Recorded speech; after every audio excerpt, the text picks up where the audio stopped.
नमस्कार, एक न्यूज 24 में आपका स्वागत है। मल्लिकार्जुन खड़गे के उत्तराखंड में शुद्धिकरण के दावे पर चिराग पासवान ने कहा है कि यदि ये घटना सच है तो इसकी गंभीरता से जांच होनी चाहिए, क्योंकि दलितों के साथ भेदभाव अस्वीकार्य है।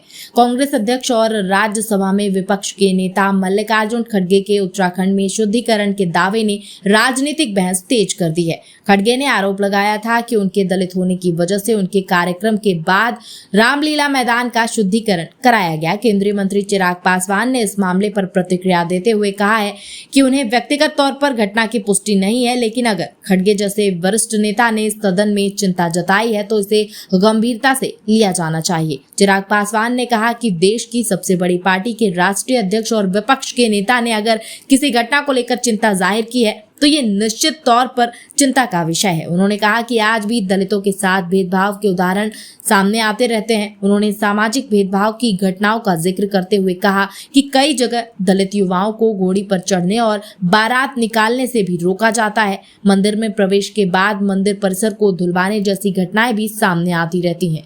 चिराग पासवान ने कहा कि यदि उत्तराखंड में खड़गे के साथ बताई गई घटना वास्तव में हुई है तो वो खुद वहां की सरकार से इसकी जांच कराने का आग्रह करेंगे। उन्होंने स्पष्ट किया कि किसी व्यक्ति के साथ उसकी जाति के आधार पर भेदभाव को स्वीकार नहीं किया जा सकता। इस बयान के बाद मामला केवल राजनीतिक आरोप प्रत्यारोप तक सीमित न रहकर सामाजिक भेदभाव के मुद्दे से भी जुड़ चुका है। अब नजर इस बात पर है कि उत्तराखंड सरकार इस आरोप पर क्या कदम उठाती है। चिराग पासवान ने संसद की कार्यवाही बाधित होने को लेकर विपक्ष पर भी हमला बोला। उन्होंने कहा कि सत्ता पक्ष की ओर से सदन चलाने के लिए लगातार प्रयास किए गए। उनके मुताबिक केंद्रीय संसदीय कार्य मंत्री ने विपक्षी नेताओं से बातचीत की और राहुल गांधी से भी संपर्क किया। उन्होंने कहा कि गृह मंत्री अमित शाह ने भी विपक्ष को चर्चा के लिए आमंत्रित किया था। चिराग के अनुसार अमित शाह ने ये तक कहा था कि वो सदन में पूरा समय बैठेंगे, विपक्ष के सवाल सुनेंगे और उनका जवाब देंगे। चिराग पासवान ने आरोप लगाया है कि विपक्ष अलग अलग मुद्दों को लेकर सदन की कार्यवाही बाधित करता रहता है।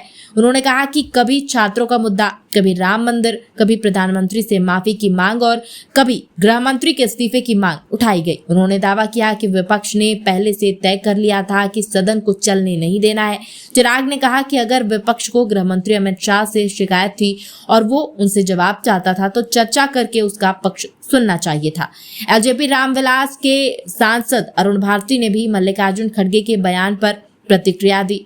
उन्होंने कहा कि अगर दलित होने के कारण खड़गे का अपमान किया गया है तो ऐसा करने वाले व्यक्ति या लोगों के खिलाफ कड़ी कार्रवाई होनी चाहिए। अरुण भारती ने साफ कहा कि इस तरह की घटना को किसी भी स्थिति में स्वीकार नहीं किया जा सकता। खड़गे के आरोप, चिराग पासवान की जांच की मांग और अरुण भारती के बयान के बाद उत्तराखंड का ये मामला राजनीतिक बहस का प्रमुख मुद्दा बन चुका है।